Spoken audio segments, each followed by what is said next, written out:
नमस्कार दोस्तों, कैसे हैं आप सब लोग। आज की इस वीडियो में हम लोग बात करने वाले हैं अबाउट द फिजिक्स के इंपॉर्टेंट फार्मूला जो आईआईटी जैम के रिगार्डिंग थोड़ा इंपॉर्टेंट है और आप लोगों की काफ़ी डिमांड थी इस चीज़ को लेकर के, तो मैं सोचा कि ये वीडियो लेकर के आऊँ आप लोगों के लिए। ओके, सो अब हम लोग बात करते हैं सबसे पहले magnetic effect of electric current. देखिए, जो फार्मूला आपने नहीं पढ़ा है तो आप देख करके इसको घबराइएगा मत, ठीक है। बस इसको अपने नोट्स में ऐड कर लीजिए अगर आपको कुछ लगे कि हाँ ये इंपॉर्टेंट है तो। बाकी देख करके घबराने की ज़रूरत नहीं है कि अरे ये तो मैं पढ़ा ही नहीं लेकर के आ गए। क्विक रिवीजन एक बार, जो चीज़ें दी हुई हैं आपके सिलेबस में उसके according. Okay, so magnetic field due to moving point charge, तो उसका अगर आप लोग फार्मूला देखें तो इस तरीके से मैग्नेटिक फील्ड लिखते हैं, म्यू अपॉन में 4 pi q multiplied by v vector into r vector divided by r cube, ठीक है। ये छोटा सा हम लोगों ने जो है सेक्शन काटा और सेक्शन काटने के बाद v और r आपको आप देख सकते हैं। Potential then there is your distance. Biot Savart law, सबसे पहले ही ये लॉ हम लोग पढ़ा करते थे अगर आपको याद आ रहा हो तो। ओके, जो सबसे पहला लॉ पढ़ते थे हम लोग अपने क्लास 12th में, तो डी बी वैक्टर बराबर mu not I upon 4 pi d l vector cross r vector divided by r cube. Magnetic field due to a straight wire, straight wire के थ्रू अगर आप देखें तो magnetic field mu not upon में 4 pi I upon r sine theta 1 plus sine theta 2। अगर आपको ये P ये वाला पॉइंट दिया हुआ है, यहाँ पे थीटा 1 थीटा 2 आर और यहाँ पर लेंथ एल दी हो, तब आप इस फॉर्मूले से निकालते हैं। Magnetic field due to infinite straight wire, अगर आप स्ट्रेट वायर की बात कर रहे हो तो मैग्नेटिक फील्ड बराबर mu not upon 4 pi I into I divided by R. ये आप देख सकते हैं इनफाइनाइट तक को ये डिनोट कर रहा है और ये आपकी आर डिस्टेंस है और ये पी। ओके, सो अगर अब हम लोग आगे बढ़ें तो there is your magnetic field due to a circular loop. अगर इस तरीके से आपको सर्कुलर लूप दिया हो तो आपके लिए 2 पॉइंट्स बनते हैं। अगर आप सेंटर पे निकालना चाहें फॉर्मूला म्यू बी बराबर mu not into N I upon में 2 आर। अगर एक्सिस पे निकालना चाहते हो तो म्यू नॉट अपॉन में 2 divided multiplied by N into I into R square upon में आर स्क्वायर प्लस आपका एक्स स्क्वायर, एक्सिस के लिए एक्स पॉइंट जो आपने ले रखा है की power 3/2। Okay, magnetic field due to a long cylindrical shell, अगर लॉन्ग सिलेंड्रिकल शेल है तो मैग्नेटिक फील्ड बी बराबर 0। अगर हम लोग कैपिटल आर को ज़्यादा बड़ा मान रहे हैं स्मॉल आर से तो म्यू नॉट इंटू आई अपॉन में 2 पाई आर। अब हम लोग आगे बढ़ते हैं दोस्तों हीट और थर्मोडाइनमिक्स पे।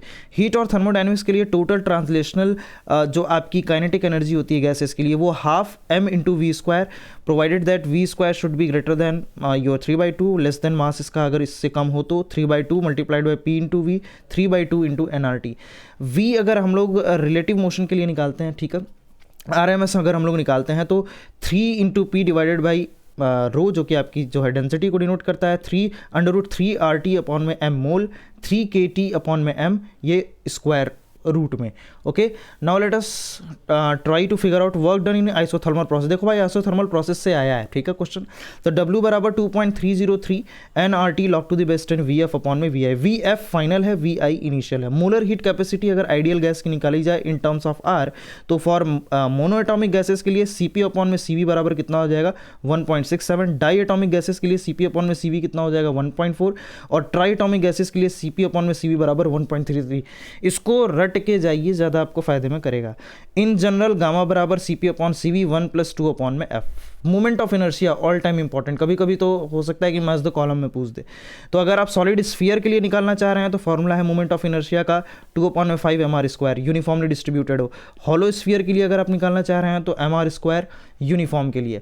अगर आप किसी डिस्क के लिए निकालना चाह रहे हैं तो एम आर स्क्वायर यूनिफॉर्म और नॉन यूनिफॉर्म। अगर आप डिस्क के लिए निकालना चाह रहे हैं, एक क्रॉस सेक्शन एरिया काट लिया आपने, M R square by 2 uniformly distributed.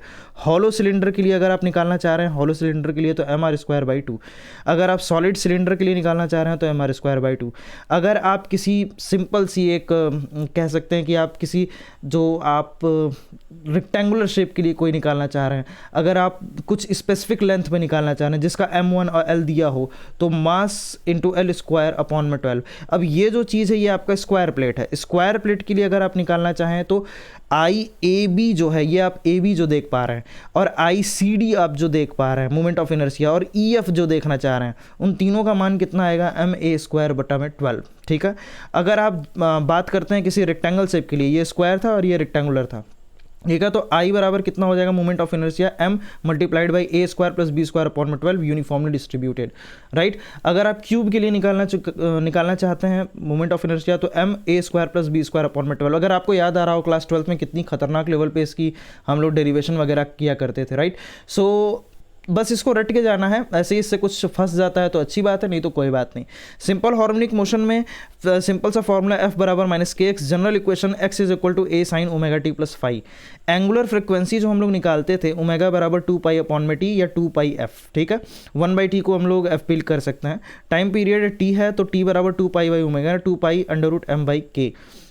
अगर ये कोई मास m की जो है ऑब्जेक्ट है स्प्रिंग के साथ अटैच्ड है तो ये k को डिनोट करेगा, राइट। मैंने ये बस लिख लिया इस तरीके से कि आपको एक वो उसका ओवरव्यू याद आ जाए, क्योंकि देखो यार बस फॉर्मूला देखने से कुछ नहीं होगा, एक बार तुम ऑब्जर्व कर लोगे डायग्राम वगैरह को भी ना तो तुम्हें याद आएगा कि अच्छा हाँ ये इस तरीके से ऑपरेट कर रहा था। स्पीड v बराबर omega multiplied by under root A में a square minus X square, और ऐसी ऑब्जेक्ट के लिए अगर आपको एक्सेलरेशन निकालनी हो तो a बराबर minus of omega square x, kinetic energy निकालनी हो तो हाफ एम वी स्क्वायर, लेकिन अगर इसके टर्म्स में निकाला हो ओमेगा के तो half m omega square multiplied by A square minus X square, half के ब्रैकेट में A square minus X square. Potential energy कितनी निकलती है तो हाफ के एक्स स्क्वायर। टाइम पीरियड जो होता है टी बराबर 2 pi under root I upon में एम जी एल। अब याद रखना आई यहाँ पे एम एल स्क्वायर को डिनोट कर रहा है। पोलराइजेशन पे थोड़ा सा आ जाते हैं तो लॉ ऑफ मैलस, मैलस का लॉ क्या बोलता है, आई बराबर आई नॉट कॉस स्क्वायर, आई बराबर के ए कॉस स्क्वायर। ज़्यादा इसमें कुछ जानने की जरूरत नहीं है। कुछ चीज़ें मैं लिख करके नहीं ले आया हूँ, जैसे कि 1 by V minus 1 by U बराबर 1 बाई एफ। अब ये सब आप लोग जानते हैं, इतनी चीज़ें तो आप लोग जानते हैं, ठीक है। ये वो फॉर्मूलेज हैं जो आप जनरली मिस कर देते हैं, ठीक है, स्केप हो जाता है आप लोगों से। अब आते हैं दोस्तों फ्लूइड मैकेनिक्स पे। तो फ्लूइड मैकेनिक्स में हाइड्रोलिक प्रेस के लिए जो फॉर्मूला था P बराबर force upon area F upon A, या F को हम लोग लिख सकते हैं कैपिटल A अपॉन में small a multiplied by small f, ठीक है। हाइड्रोस्टैटिक पैराडॉक्स में आपको याद आता होगा प्रेशर हर एक एरिया पे कांस्टेंट लगता था, P बराबर A, P बराबर B, PA बराबर PB बराबर PC, right. Equation of continuity जो थी A1 V1 बराबर A2 V2, in general AV constant होता है। अब आप इस डायग्राम को देखिए, इन दोनों को अगर आप देखिए कोई एक पाइप है और उसमें आप क्रॉस सेक्शनल एरिया यहाँ पे A1 V1 देख रहे हैं और यहाँ पे A2 V2 देख रहे हैं, ये पर्टिकुलर पॉइंट A है और ये पर्टिकुलर पॉइंट B है। अगर इसको एक स्पेसिफिक हाइट से हम लोग मेजर कर रहे हैं, इसको H1 या इसको H2 नाम दे रहे हैं, और यहाँ से प्रेशर जो है P इनिशियल लग रहा है और यहाँ से प्रेशर P फाइनल लग रहा है, और ये पॉइंट A है, ये B है, A1 V1। तो अगर आपको याद आ रहा हो तो आप लोग बर्नौली थ्योरम पढ़ते थे, क्या था वो, P1 plus half rho V1 square plus rho G H1 बराबर P2 plus half rho V2 square plus rho G H2, यानी कि कांस्टेंट के बराबर, यानी वो कांस्टेंट हो जाता था, राइट। तो बर्नौली थ्योरम को हम लोग शॉर्ट में कैसे लिखते हैं, P अपॉन में rho plus half V square plus G H बराबर कांस्टेंट। कैपेसिटेंस पे अब आ जाते हैं, Q डायरेक्टली प्रोपोर्शनल होता था V के, तो Q बराबर हम लोग क्या लिखते थे दोस्तों, CV। इलेक्ट्रिक फील्ड E बराबर कितनी होती है, तो E सिग्मा अपॉन में एप्सिलॉन नॉट या फिर V अपॉन में D। कैपेसिटेंस की अगर बात करें, अगर स्फेरिकल कैपेसिटर का आपको निकालना है तो कैपेसिटेंस कितनी होती है, 4 pi epsilon multiplied by A B upon में B माइनस ए।